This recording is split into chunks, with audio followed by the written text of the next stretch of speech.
Everyone knows Joker is only dangerous because of the script. In the DC universe, where there are aliens, beings capable of annihilating humanity with a single punch, and villains who threaten to destroy the multiverse, a clown who's not quite right in the head doesn't seem like a big threat. And that's what we're going to prove today, when the script stops favoring low-level threats and shows who's really in charge. Welcome to Adventures of Superman, issues 40 and 41, from 2013. Subscribe to the channel and like the video for more content like this. Feel free to suggest a topic for the next video in the comments below. The opening scene establishes a tense and chaotic atmosphere in a sunset metropolis, likely Metropolis, with a yellow-orange sky tinged with black smoke from explosions or fires, aircraft flying erratically, and tall skyscrapers in shades of purple and black in the background.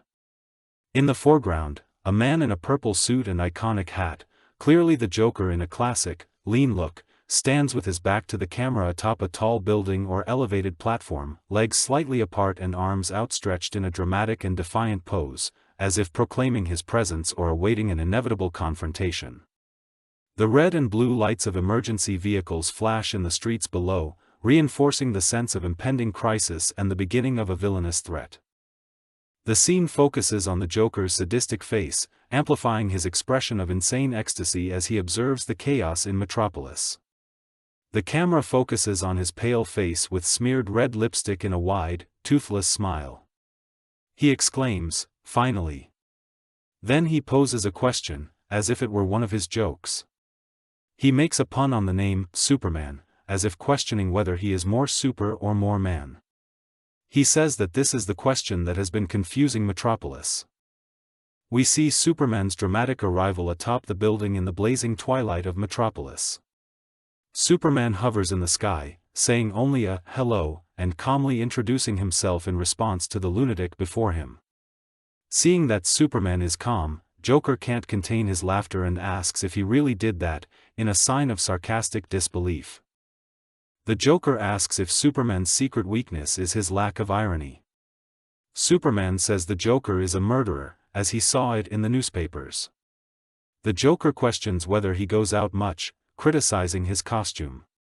He jokes that in Gotham they all buy their costumes in the same place, and he can offer a gift card if Superman wants to revamp his look. Superman cuts off the nonsense and says he's there to make sure he doesn't hurt anyone else, because the Joker had claimed to possess bombs, and that the Joker demanded to speak with Superman there, but so far all he's done is make jokes. The Joker says that's why they call him Joker. He admits that getting people to call him that is still a work in progress. Superman says the police are downstairs, and the building has already been evacuated. The Joker is unfazed, saying that this building has been evacuated, but there are still 7 other bombs planted throughout the city that will turn all the smiling citizens into skeletons. He says he feels a need to control the population, and jokes that he becomes unpredictable when he's in period. Superman asks the Joker what his demands are, which is the basics of negotiation. The Joker laughs, saying he doesn't know, but Superman is surprised, as he thought he would ask for something in exchange for not blowing up the city. At that moment, Superman realizes he's not dealing with a normal man who wants money, power, or anything else, but simply a madman.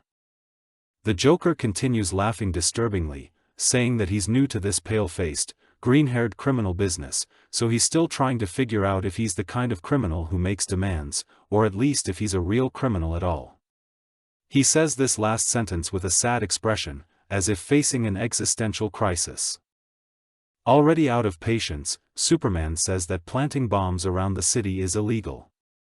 Joker confesses that he only did it to meet him, without planning anything beyond that. He considers demands a cliché, and says that sometimes he will make demands and sometimes he won't, and that's what makes it fun.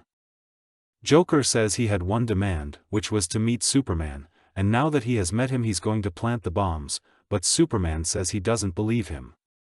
Joker is confused, but Superman explains that he doesn't believe he didn't think beyond that, because he seems like a smart guy, and that's not what a smart guy would do. Superman is farming aura in this scene. Superman asks if he's dumb, since so far he's tried to seem intelligent and crazy, but everything he said so far has been boring and ridiculous. The Joker seems not to believe what he's hearing, but Superman says he seems to be trying too hard. The Joker points out the irony, since the one who said that was a guy who wears his underwear over his pants. Superman does something unimaginable to the Joker after hearing this joke. He laughs. Then, Joker tries to come out on top, saying that Superman's shirt is clearly too small, that he should try a size bigger than a 5. This joke also makes Superman laugh, which irritates the Joker, who tells him to stop laughing at his jokes. The clown doesn't seem to be having fun anymore. Superman says it was funny, that the Joker is funny. He questions the fact that the clown is called Joker, but doesn't allow him to laugh at his jokes. Joker asks if the bombs are funny too, but Superman says he hasn't activated them yet, and that the ironic joke was funny as well. We see that Superman is just having fun with the Joker, because if he wanted to, he could have already snatched the detonator from his hand at super speed. The Joker says that Superman isn't the target audience for his humor, that it's actually someone more daring, making bat ears with his hands. Superman questions if it's someone who laughs less, and frowns more. The Joker confirms, stating that Superman knew him, referring to Batman. The Joker says that Batman did this to him, that he created all the villains.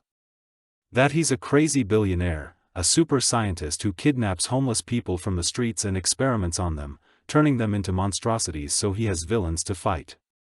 The Joker claims he was just a working man, making his own luck, with a wife and 2 beautiful children, when Batman appeared and offered him money to get into crime and get beaten up every now and then. He says that turned him into a monster.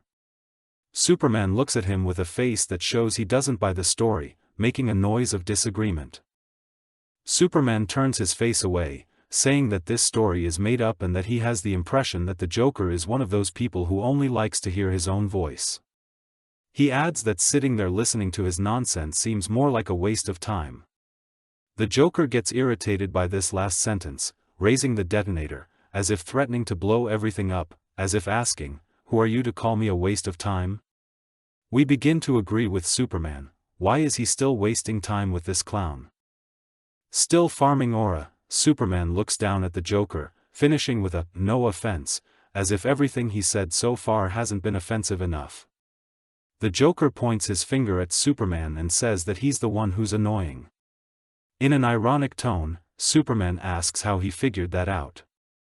The Joker says that Superman has nothing special about him, like everyone else. He has nothing but truth, justice, and the American way, whatever that means. He says that Superman is just a nice guy who flies, that there's nothing memorable about his suit, or any trace of individuality, a suit that just looks like a stupid pair of pajamas. Superman retorts sarcastically, saying that he looks mad. Enraged, the Joker calls Superman bland and vague. He says he doesn't see Batman running around with a giant bee on his chest. He starts to wonder how Superman got his powers, but interrupts himself, saying he doesn't care. He adds that nobody cares about Superman, and he doesn't even know why he bothered coming to Metropolis. Showing that Superman has truly gotten into the clown's mind, the Joker says that this was all a waste of time and that he's going to detonate the bombs and end it right now. Literally joking, the clown says that you try, you go out every night and give your best, but sometimes the problem is the critics, but you can't please everyone. Meanwhile, Superman continues looking at him, levitating on top of the building, as he has been since he arrived there. With a disturbing expression, the Joker puts his finger on the detonator button and cracks a joke. He says that everyone always said Metropolis was a boom. With a serious face, Superman says that if it were him, he wouldn't do that. The Joker asks why, but looking at Superman, he sees that all the bombs are in the hero's hand, right there in front of him. He asks how Superman did it, while we see Superman farming even more aura. He tells the clown that he's very, very fast. The Joker questions how he managed to find it, and he reveals that the detonator he was holding emits a constant wireless radio pulse, which Superman can see.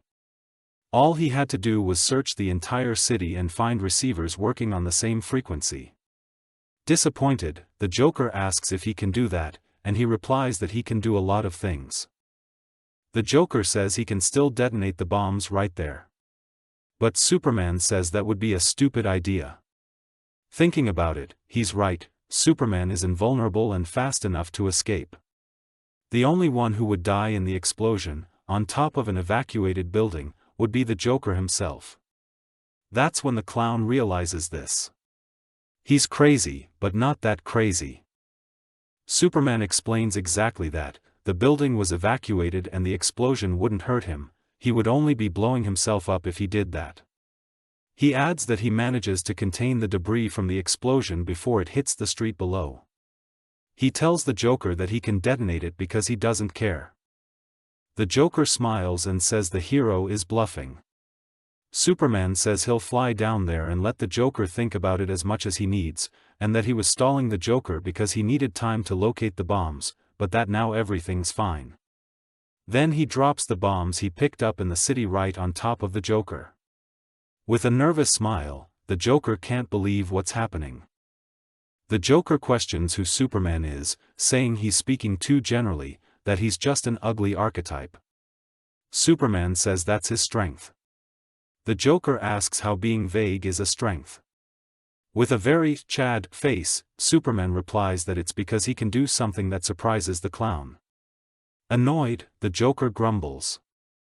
Having lost his patience, Superman uses his heat vision to destroy the detonator in the Joker's hand. Startled by the attack, the clown says he didn't know Superman could do that with his eyes. Then, with red eyes, he says that, as he said, he can do a lot of things, he's Superman, and if the Joker returns to Metropolis, it will be the end of his act. With a suspicious smile, the Joker asks if that means what it seems. Superman says that Batman doesn't kill because he has a code, but he doesn't, he just generally doesn't take people's lives.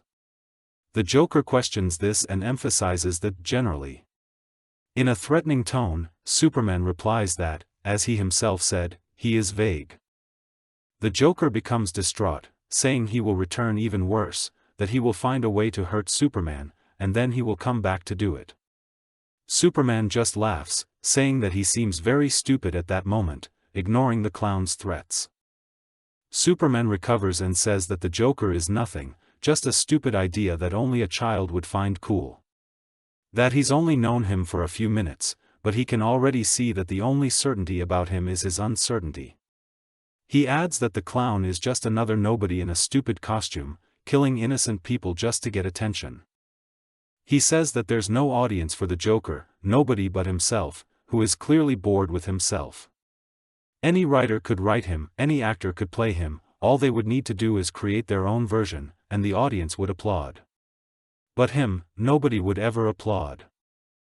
Then the scout grabs the clown from the top of the building and carries him under his arm, continuing his sermon.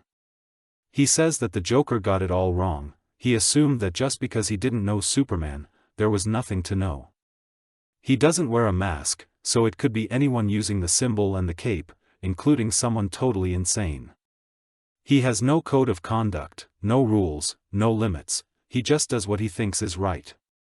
And that's why someone as weak and boring as the Joker should be careful, because this could have ended very, very badly for the clown. Superman concludes that, now, his smile looks a little forced. He says the Joker asked what being Superman means, and that it means he's not better than anyone, but he's better than the Joker. Then, his eyes blazing menacingly, Superman tells the Joker to get out of his city. After Superman releases the clown on some random street, the Joker turns himself in to the police, saying Metropolis is boring. He no longer has a smile on his face, which shows that Superman really got into the clown's head. The police officers look confused, as they didn't think he would turn himself in. Meanwhile, in the Batcave, Batman is monitoring everything through his Batcomputer when Superman arrives unceremoniously, opening a hole in the ceiling, or floor, since the cave is underground. Batman simply looks back and sees Superman landing next to the Batmobile. The Bat approaches Superman, who says he knows why he's there. Batman replies that he opened a hole in his ceiling. Superman cuts off the small talk and says there's no way the Joker could have arrived in Metropolis without the Bat knowing. Batman replies that he just wanted to see what he would do, that the situation was under control. Superman asks if it was just a test, and Batman says he failed. Before the Bat can say how he failed, Superman pushes the Batmobile against the wall with just one hand, completely crushing it, enraged. Irritated, Superman orders Batman never to test him again, as he put people's lives in danger just to play with him, and that's not how he does things. He says he doesn't care how good the Bat is at it, but he's not perfect and something could have gone wrong. The Joker is clever, dangerous, and only just beginning. Pampering a criminal like that isn't an option. The two stare coldly at each other, and with red eyes, Superman says never let his colleague get near Metropolis again, or he won't be able to return home. And so Superman leaves, going down to the planet's atmosphere to be alone and think a little about everything that happened. He's already high enough for us to see the curvature of planet Earth. Up there, he remembers everything the Joker said, including the part where he says that all the costumed people in Gotham bought their clothes in the same place. He chuckles as he remembers the joke, flying even higher, where we lose sight of him. And that's how the story ends. Subscribe to the channel and like the video for more content like this. Feel free to suggest the topic for the next video in the comments below. See you in the next video.